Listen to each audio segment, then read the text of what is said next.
Kevin Gausman, Brach and Darren O'Day are in Atlanta. Jonathan Schoop is now in Minnesota.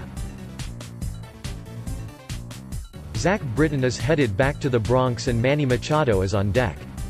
There seemed to be little consternation around Birdland when Britton agreed to re-sign with the Yankees over the weekend. This could be for several reasons, including that Orioles fans knew he wasn't coming back. They were never rumored to be pursuing Britton. And that old gang of theirs was long since broken up. It started to happen last July. There was no going back. But it is a, until July, lifelong Oriole, and it is Britton, who was a pretty great Oriole.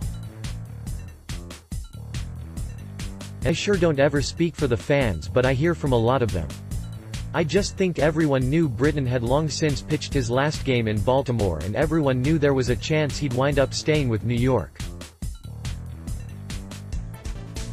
But it probably won't ever be easy for Orioles fans to watch him in pinstripes. Britton's 2014 to 2016 seasons in Baltimore were incredible. He posted a 1.38 ERA, fanned 9.26 batters per every 9 innings, walked 2.37 per 9, saved 120 of 128 chances and recorded a 77.9% ground ball rate. In 2016, he went 47 for 47 in saves with an ERA of 0.54 and still managed to finish 4th for the Cy Young. But that's another story.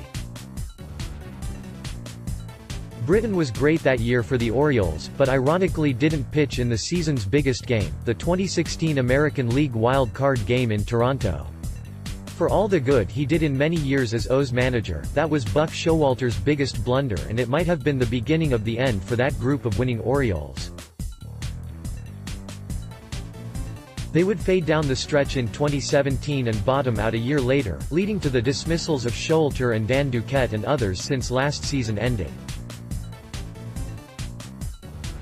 No doubt losing those veteran players in July was not easy for Orioles fans, but most realized they had to at least trade the players with expiring contracts and maybe should have traded them well before July. But the time had come to break up the old gang. That includes Machado, who sometime in this new year will wind up signing a new contract, and that could be for the team in the Bronx as well. How would Machado signing with the Yankees play throughout Birdland? Will Machado's signing move the needle at all still in Birdland, or have the fans had enough time to get used to it and/or resigned that such news is coming?